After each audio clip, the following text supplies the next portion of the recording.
Eu faço parte com muitos filhos para a glória de Deus Pai. É tão interessante, queridos, como Deus ele é fiel em tudo. Em tudo. E como Deus nos ama de forma assim incondicional. Uma coisa tão interessante em Deus é quando nós pensamos, falamos com Deus, perguntamos a Deus, e Deus nos responde assim, às vezes, mais rápido até o nosso próprio pensamento. Acho interessante. Mas por que eu estou falando isso?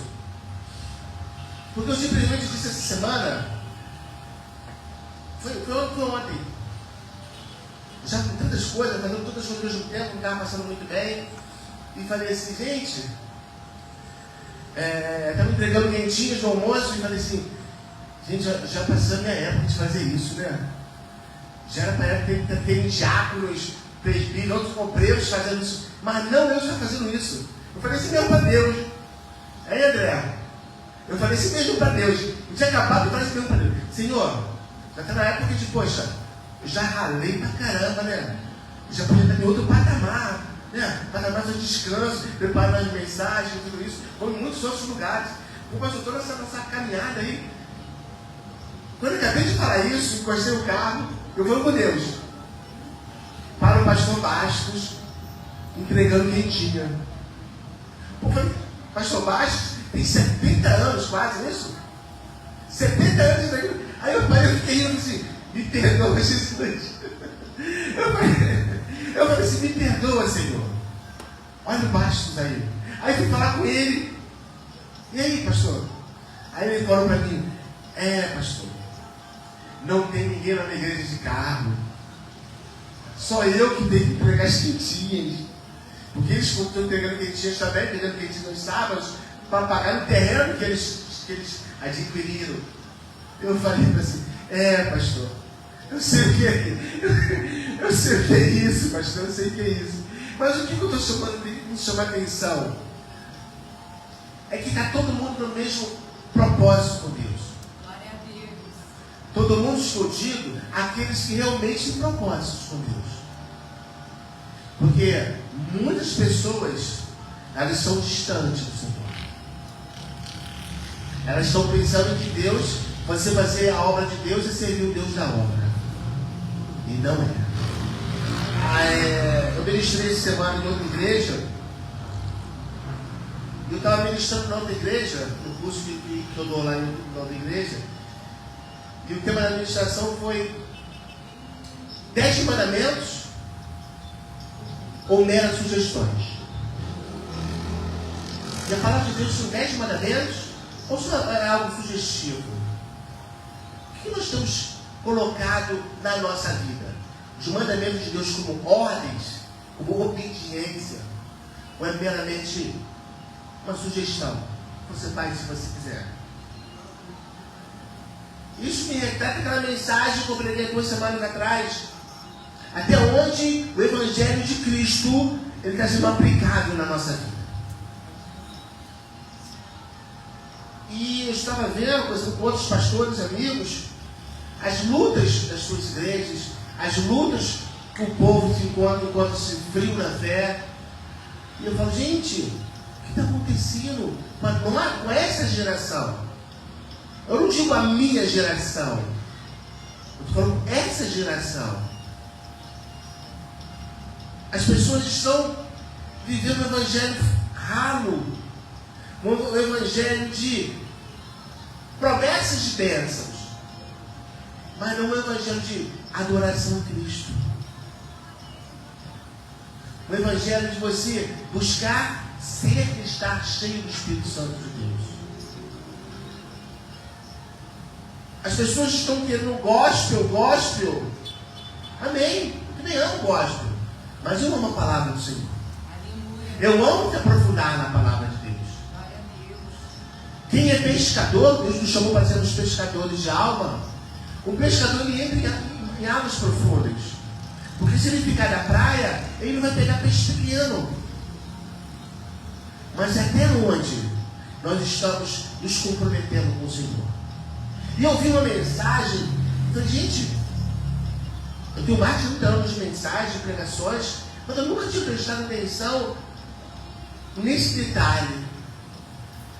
A última vez que eu vi alguém pregando, acho que foi a Larissa que pregou sobre Jesus no barco, que vinha andando. Foi isso? Acho que foi a última mensagem dessa que eu já vi que foi a Larissa. Mas nem ela também conseguiu colocar o que eu ouvi o pastor colocando essa semana. Quando Jesus Cristo ele está andando pelas águas, vindo, e todo mundo pensa que é um fantasma, o problema, o terror dentro do navio, dentro do barco, eram de todos. Não é só de um. Todos ficaram com medo. Todos ficaram acuados. Só Pedro quebrou a barreira do medo. Só Pedro que veio diferente. Só Pedro que quis viver o sobrenatural. Só Pedro que quis falar assim, não, olha, eu não sei vocês, mas eu acredito que ele é Jesus.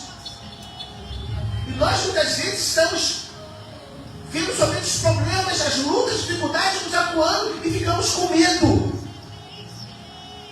Mas sempre tem que um levantar e falar assim, eu acredito que vai dar certo. Aleluia a Deus, eu creio. As tempestades, as lutas estão vindo para todos. E eu quero dizer em nome de Jesus Cristo para a nossa igreja, eu acredito que já deu tudo certo. Aleluia. Eu acredito que já deu tudo certo na sua vida. Eu acredito que já deu tudo certo nos seus projetos, nos seus sonhos. Eu acredito. E sabe por que eu estou falando que eu acredito? Porque eu estava com essa palavra no meu coração e a palavra introdutória foi o quê? Romanos, capítulo 12, verso 2. Não vos conformeis com este século. Ou seja, não se conforme com as coisas que estão acontecendo. E nós estamos nos acostumando com tudo. Nós estamos nos acostumando com a igreja minguada. Ah, não está acontecendo isso em todas as igrejas. É o que mais ouvo com todos os pastores. Quando estão conversando. Então nós estamos acostumando com o inimigo guerreando na nossa casa. Nós estamos nos acostumando com as lutas familiares, com as lutas conjugais. Nós estamos acostumando com os nossos filhos. Nós estamos perdendo. Não, gente. Não vamos nos conformar que as coisas estão dando errado. Pelo contrário, nós estamos à contramão de tudo isso. Não é porque uma das maiores marcas do inimigo é dizer que a voz do povo, isso é uma mentira.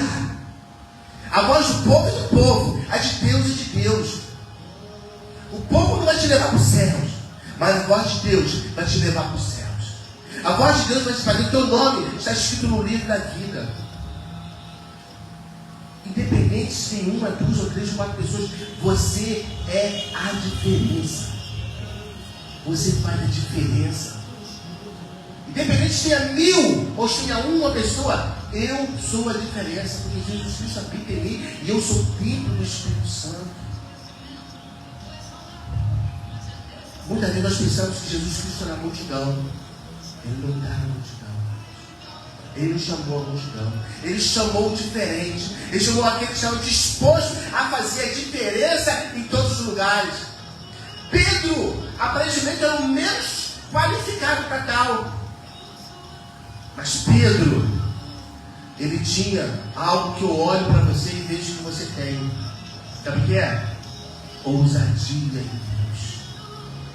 Intrepidez em Deus. Não aceitar a dificuldade. Quando eu olho para a irmã Rosa com a sua luta, ela não quer saber, olha, minha perna pode até estar doendo, mas eu vou adorar a Deus. Eu não quero ver a dificuldade, eu quero ver a solução, a minha solução no Senhor Jesus. Eu fui dar aula na quarta-feira, o pastor André viu, eu estava tentando nem ficar em pé.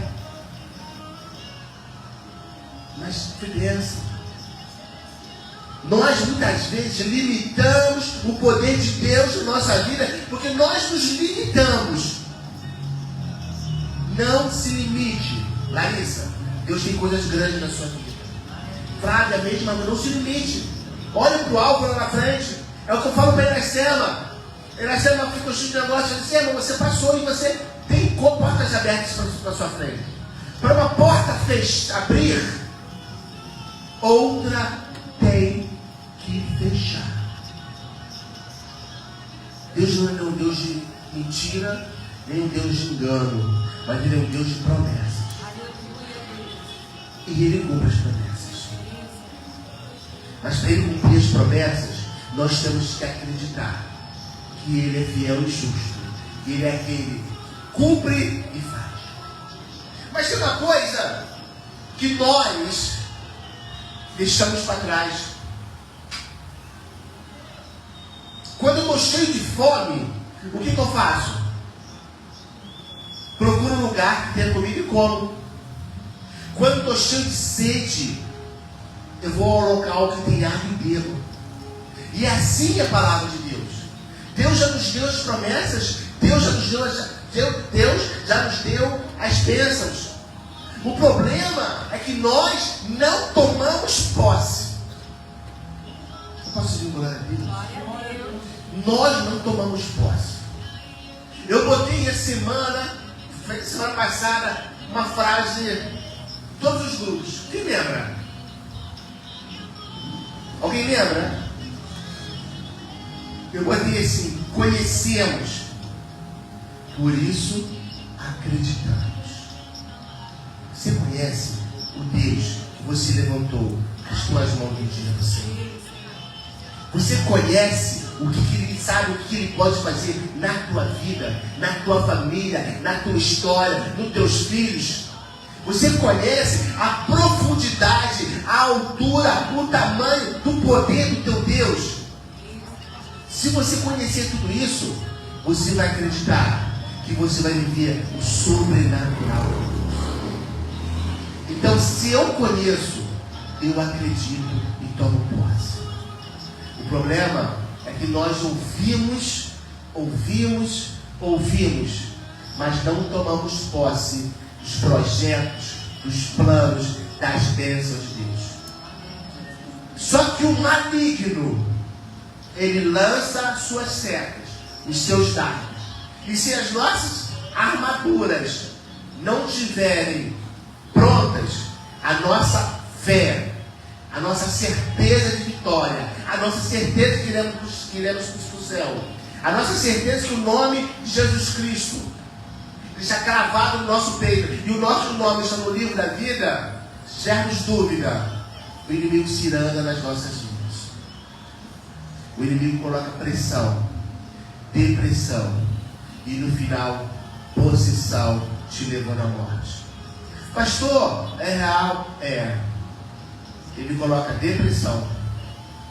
Primeiro pressão, depressão, opressão, possessão e morte. Quantas mulheres estão sendo pressionadas, levando a depressão, a opressão, a possessão e suicidando? É verdade, Larissa? Você trabalha com isso? Muitas. Você que é psicóloga? Muitas. Queridos, guarde essa palavra nos vossos corações. Conhecemos, por isso acreditamos.